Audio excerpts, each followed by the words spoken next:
అండి ఎలా ఉన్నారు బాగున్నారా? దినాన దేవుని యొక్క వాక్య ప్రకారం మనం చూసుకున్నట్లయితే ప్రయాసపడే భారం మోస్తున్న సమస్త మధ్యనులారా నేర్దకు రండి, నేను నీకు విశ్రాంతిని అనుగ్రహిస్తానని చెప్పేసి దేవుడు తన పరిశుద్ధ లేఖనాన్ని చదివిస్తున్నాడు అనమాట అండి. ఎవరైతే దేవుని మాట వినరో, ఎవరైతే దేవుని మాట ప్రకారం నడుచుకోరో, ఎవరైతే దేవుని అంగీకరించకుండా ఎవరిష్టాసరంగా వాళ్ళు తిరుగుతూ ఉంటారో వాళ్ళందరినీ కూడా దేవుడు తన చేసాసి పిలుస్తూ ఉన్నాడు అనమాట అండి. ఎందుకంటే దేవుని మాట విన్న వాళ్ళందరూ కూడా దేవుడు దీవిస్తూ ఉంటాడు, ఆశీర్వదిస్తూ ఉంటాడు, అభివృద్ధి చేస్తూ ఉంటాడు అనమాట అండి. ఎవరైతే దేవుని మాట వినకుండా వాళ్ళ ఇష్టాచారం వాళ్ళు తిరుగుతూ ఉంటారో వాళ్ళందరికీ కూడా దేవుడు సమయాన్ని ఇస్తూ ఉంటాడు అనమాట అండి.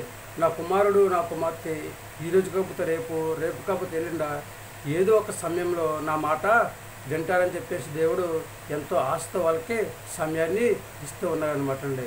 అంటే మనం దేవుని మాట వింటామని చెప్పేసి దేవుడు మనందరికీ కూడా సమయాన్ని ఇస్తూ ఉన్నాడు అనమాట అండి. కనుక పరిశుద్ధ గ్రంథంలో చాలామంది కూడా దేవుని మాట విని ఆయన మాట ప్రకారం నడుచుకుని చక్కగా ఆయన యొక్క ఆశీర్వాదాన్ని పొందుకుని హాయిగా జీవించడానికి మనము చూస్తూ ఉన్నాం అనమాట అండి. కనుక మనందరము కూడా దేవుని మాట వినాలి, ఆయన మాట ప్రకారం నడుచుకోవాలి, ఆయనకు అంగీకారంగా జీవించినట్లయితే దేవుడు మనల్ని దీవిస్తూ ఉంటాడండి. యవనస్తులు మీరందరూ కూడా దేవుని మాటకు లోబడతారా? దేవుని మాట వింటారండి? ఆయన మాట ప్రకారం నడుచుకుంటారా? చక్కగా మీకు ఏ సహాయం కావాలన్నా దేవుని పిలుపుకు లోబడితే కనుక, దేవుని మాట వింటే కనుక దేవుడు మిమ్మల్ని ఎంతగానో దీవిస్తూ ఉంటాడు, ఆశీర్వదిస్తూ ఉంటాడు, అభివృద్ధి చేసి మీకు ఎప్పుడు ఎక్కడ ఎలా సహాయం చేయాలి దేవుడు మీకు చేయడానికి ఆలోచన కలిగి ఉన్నాడు కనుక మరి యవనస్తులందరూ ప్రత్యేకంగా దేవుని మాట వినండి, ఆయన మాట ప్రకారం నడుచుకోండి, దేవుని పరిచయం చేయండి, దేవుడిచ్చే కృపను పొందుకోండి.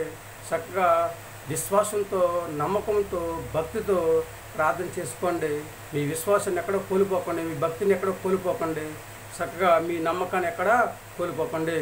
మీరు కష్టపడి ప్రార్థన చేస్తే, విశ్వాసంతో ప్రార్థన చేస్తే, దేవుడి పిలుపుకి లోబడితే, దేవుడి మాట వింటే ఏదో ఒక సమయంలో దేవుడు మీకు సహాయము చేస్తూ ఉంటాడు అనమాట అండి. శక్తినిచ్చేవాడు ఆయనే, బలాన్ని ఇచ్చేవాడు ఆయనే, ఆరోగ్యాన్ని ఇచ్చేవాడు ఆయనే. అందుకే ప్రతి ఒక్కరు కూడా యేసుక్రీస్తు వారిని సొంత రక్షకుడిగా అంగీకరించి ఆయన పిలుపుకు లోబడి ఆయన పిలుపుకు తగినట్లుగా మీరు జీవించినట్లయితే మిమ్మల్ని స్టెప్గా దేవుడు దీవించి ఆశీర్వదించి మీకు కావాల్సిన సహాయం దేవుడు చేస్తూ ఉంటాడు అనమాట అండి. మరి దేవుని మాట వింటారని యవనస్తులు ఆయన పిలుపుకు లోబడతారా? ఆయనకు అంగీకారంగా జీవిస్తారా? దేవుడిచ్చే ఆశీర్వాదాన్ని పొందుకుని హాయిగా జీవించే యోగ్యతను కలిగి ఉంటారండి. పెద్దలు, చిన్నలు, వృద్ధులు అందరూ కూడా దేవుడి పిలుపుకు లోబడండి, దేవుడి మాట వినండి, ఆయన మాట ప్రకారం నడుచుకోండి, ఆయన ఇచ్చే సహాయాన్ని పొందుకుని ఆయన రాజ్య వారసులుగా జీవించే యోగ్యతను సంపాదించుకుని భూమి మీద మంచి ఆరోగ్యం కలిగి హాయిగా జీవించే యోగ్యతను సంపాదించుకునే స్థితిని కలిగి ఉండే యోగ్యతను సంపాదించుకోవాలని ఆలోచన కలిగి ఉన్నారా? ఏమంటారు? మేము దేవుని మాట వింటామండి, ఆయన పిలుపుకి లోబడతామండి, ఆయనకి అంగీకారంగా జీవిస్తామండి, ఆయన యొక్క ఆశీర్వాదాన్ని పొందుకుంటామండి, చక్క భూమి మీద మంచి ఆరోగ్యం కలిగి హాయిగా జీవిస్తామని చెప్పేసి ఎవరైతే అంటారో వారందరూ కూడా తల్ల వంచండి, చిన్న ప్రార్థన చేద్దాం. దేవుని మాట వినండి, దేవుడికి ఆశీర్వాదాన్ని పొందుకోండి, భూమి మీద మంచి ఆరోగ్యం కలిగి హాయిగా జీవించే యోగ్యతను సంపాదించుకునే స్థితిని కలిగి ఉండండి. అదే దేవుడు కోరుకుంటూ ఉన్నాడు అనమాట అండి. మరి ఏమంటారో వింటారో దేవుని మాట? అయితే తలలో వంచండి, ప్రార్థన చేద్దాం. మహాపరిషుని పరలోకపు తండ్రి, నీ ఘనమైన పాదం లెక్కలన్నీ స్తుతిస్తారు ప్రభావ. బిడ్డలందరినీ కూడా దీవించండి, ఆశీర్వదించండి తండ్రి. ప్రభావ మీరు రెండు చేతులు చేసేస్తాను ప్రభావ, పిలుస్తూ ఉన్నారు ప్రభావ.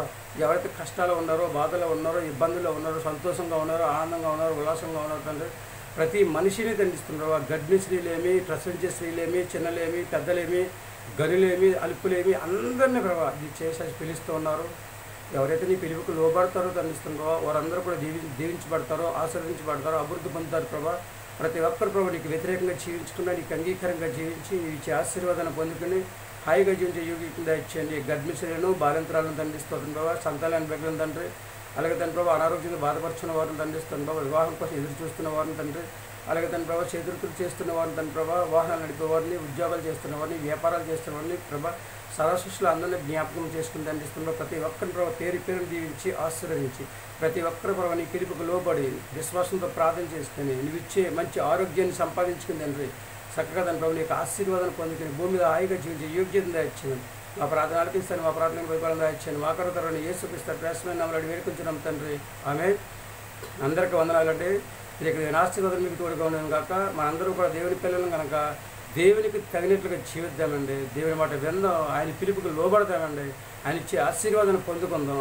చక్కగా ఆయన మనందరినీ కూడా శాశ్వతమైన ప్రేమతో ప్రేమించాలని ఆలోచన కలిగి ఉన్నాడు కనుక ప్రతి ఒక్కరు కూడా దేవుని యొక్క ప్రేమను సంపాదించుకుని, దేవుని యొక్క ప్రేమను పొందుకుని మంచి ఆరోగ్యం కలిగి హాయిగా భూమి మీద జీవించే యోగ్యతను సంపాదించుకునే స్థితిని కలిగి ఉంటారా? ఏమంటారు? మీ ఆలోచన మీదే అండి. మనందరం కూడా దేవుని సొంత రక్షకుడిగా అంగీకరించి ఆయన మాట విని చక్కగా ఆయన పిలుపుకు లోబడి మంచి ఆరోగ్యం సంపాదించుకుని భూమి మీద హాయిగా జీవిస్తూ ఆయన రాజ్య వారసుగా జీవించే యోగ్యతను సంపాదించుకునే స్థితిని మనం కలిగి ఉందామా? భూమి మీద ఎంత సంపాదించుకున్నా కానీ ఇక్కడ విడిచిపెట్టేసి వెళ్ళిపోవాలండి. అదే దేవుని మాట విని దేవుని మాట ప్రకారం నడుచుకుందాం అనుకోండి, ఆయన రాజ్య వారసులుగా జీవించే యోగ్యతను మనము కలిగి ఉంటాం అనమాట. అక్కడంతా హాయి, ఎంతో హ్యాపీగా ఉంటాం, ఎంతో సంతోషంగా ఉంటాం, ఎంతో ఆనందంగా ఉంటాం కనుక మనందరము కూడా దేవుని పిలుపుకు లోబడి దేవుని మాట విని ఆయనకు అంగీకారంగా జీవించి ఆయన రాజ్య వారసులుగా జీవించే యోగ్యతను కలిగి ఉండి భూమి మీద మంచి ఆరోగ్యం సంపాదించుకుని దేవుని యొక్క కృపను పొందుకుని భూమి మీద హాయిగా జీవిద్దామండి. ఏమంటారు?